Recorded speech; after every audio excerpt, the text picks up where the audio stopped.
No, takže toto je vlastne zostava, kompletná zostava pre ten kamerový systém do tých, proste, čo teraz máme. No, základ je asi táto kvázi čierna skrinka, čo je de facto záznam, kde sa dajú pripojiť 4 kamery, my štandardne predávame 3, tak? 3, s tým, že vlastne zvuk sa dá pripojiť na všetky 4? Na 2. Takže na 2 kamery sa dá pripojiť zvuk. Okrem toho sú tu niektoré konektory, ktoré v súčasnosti nepoužívame, je tu napájanie. Z prednej časti je v podstate vlastne priestor, kde sa dáva harddisk, ide tam štandardný 2,5 palcový harddisk s tým, že je uzamykateľný ten priestor, musím to odomknúť, otvoriť, vyberiem šuj, vlastne do ktorého sa vkladá takýto harddisk. Momentálne v našej ponuke je terový harddisk, že takto jednoducho to opačne asi zasuniem, skrátka vložím do toho. Takúto jednu sadu vlastne by sme mali predávať ako náhradnú, aby človek mohol vlastne alebo vo firme, aby to mohli vymieňať a si niekde prehrávať do počítača. K tomuto harddisku je takáto vlastne redukcia, ktorá vlastne má koncovku na USB a rovno to vieme pripojiť do počítača. Áno. V počítači by mal byť nainštalovaný špeciálny software, ktorý vlastne zobrazuje potom tie súbory nahrané zo všetkých kamier, zobrazuje ich súčasne a zobrazuje ich v kastlíkoch po jednotlivých dňoch. Tak? Dobre. Keď ten harddisk do toho zasunieme... To teraz to nezasúma. Keď to tam zasunieme, vlastne tak sa nám to ešte, mám to asi opačne, takto. Kamery môžu nahrávať až vtedy, pokiaľ je to zamknuté. Kým to není zamknuté, kamery nenahrávajú. Predávať to budeme tak, že vlastne bude ten harddisk a kamery sa zapínajú tým, že buď je to zapojené priamo na zapaľovanie, čiže v momente zapnutia zapaľovania kamery nahrávajú, v momente vypnutia kamery prestanú nahrávať. Je možné to pripojiť aj cez vypínač, aby ten klient mohol to zapnúť a vypnúť, kedy chcel.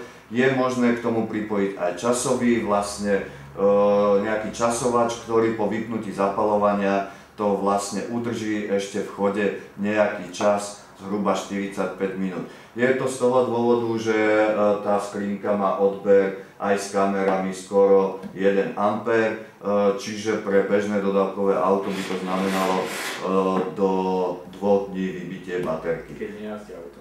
Pokiaľ auto nejazdí, samozrejme. Potom ešte, čo je dôležité, na terový harddisk sa zmestí vlastne záznam z 3 kamier bežného záznamu, bežnej kvalite, koľko? 2 a 2,5 mesiaca. 2 až 2,5 mesiaca záznamu.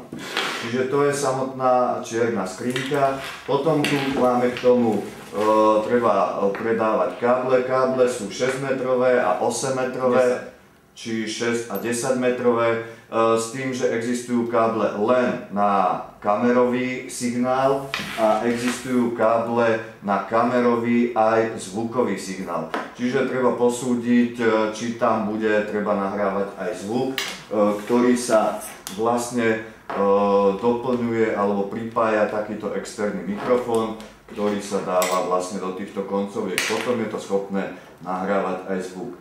2 kamery môžu byť pripojené aj na zvuk. Potom máme k tomu 2 typy kamier.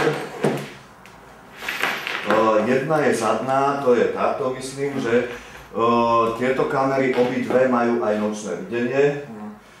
Máme niečo vyskúšané, do jakej vzdialenosti v noci? Do 10 až 15 metrov. Takže 10 až 15 metrov je to schopné snímať. Ešte je nejaký iný rozdiel v týchto kamerách, prednej aj zadnej?